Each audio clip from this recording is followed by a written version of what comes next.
It's that time of year when your golf course needs you the most. Your greenkeepers need you more than ever. The grass is not growing, the ground is wet, it's freezing, it's non-stop rain, well, except today, which is amazing. We need to use mats to preserve the quality of the golf course. When you come back round to the season, you want a beautiful golf course, ready and thriving for you to play on. Over the winter, we just want to keep playing. We want to keep getting those reps in, keep the golf swing relatively consistent for when we come back into the season. Using these mats is going to help your game. Why? Because you're going to have a perfect lie every single time. You don't want the ball to land on the fairway and get stuck in between bits of grass where it's not quite grown back because of the weather. You don't want those horrible, wet, snaggy lies. You catch the ball a tiny bit heavy, which is very easy to do when you've got loads of layers on, you're cold and you can't swing at your normal speed or your normal length or with your normal efficiency. You can catch the ball a little bit more inconsistent in the winter than you do in the summer. The mats are going to help you have a better lie every single time, but also use it to your advantage.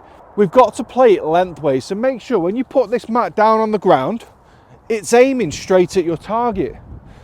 Pat it down, pop your tee in. Need to get one of the longer tees because obviously the mat is up another inch or so higher than your normal position. Take your setup, line yourself up to the mat. It's already done it for you. Beautiful. Little draw down the middle of the fairway. And when I get onto the fairway, I've got a perfect lie. It's guaranteed. I'm not walking up the fairway worried if I'm in a plugged lie or if I'm in an old divot or if I'm in a wet patch. I'm going to have a perfect lie. Guys, if you are new to the channel, please do consider hitting that subscribe button. 4,000 subscribers away from 100,000 subscribers, which I could never, ever have imagined when I started on this journey. So thank you so much for the support already. If you would like lessons from myself, you can click down in the description below. There is a link to a Skillist app where I do my online coaching. So you can then drop me a DM on there, and we'll also set up a Zoom call to chat a little bit more about your game and the goals moving forward into 2025. Now stay tuned to this video. Let me show you how we can play better golf in the winter.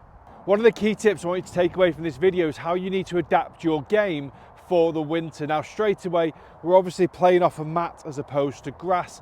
Is that a huge change? No. The golf ball is sat absolutely perfectly. That should make absolutely no difference other than maybe psychological. That's something that you need to practice and you'll be able to kind of get over it quite quickly. What you need to do in terms of your game though is adapt your yardages. So for example, right now I'm 150 yards away from that pin. That would normally be a 9-iron, but I've got 4 layers on. I've got 2 jumpers and 2 t-shirts on. I'm freezing. So now I can't move as much in my backswing. I almost don't want to move as much in my backswing because I'm colder. When I'm colder, I'm slower. So I need to adapt for this. If I can't swing my golf swing as far back because of my layers and I'm cold and I don't really want to go as far back either, I'm not feeling as fast, I'm not feeling as efficient or effective on the golf course. I need just to club up. So in my head, I'm going to try and swing it 3/4 only. I'm not going to play a full golf shot throughout this whole round of golf. I'm going to keep my golf swing at 3/4 and I'm going to club up. So I've got an 8-iron hit from 150 as opposed to a 9-iron. I've got my mat aiming straight at the target. I am happy with that. I'm just going to play a little 3/4 swing. I'm going to feel like my body's still turning. I've got a 90-degree shoulder turn, but my arms are not going to travel as far. I don't have to hit the ball as hard because I've got more club, so I'm happy that my 3/4, perfect. I'm happy my 3/4 swing is enough to create that distance because from 150, I've got an extra club. So I'm trying to make the game easier. I've got a perfect lie. It's cold. I'm going to have to adapt myself. Swing it shorter, club up, keep warm, and just keep playing through the winter and enjoying it.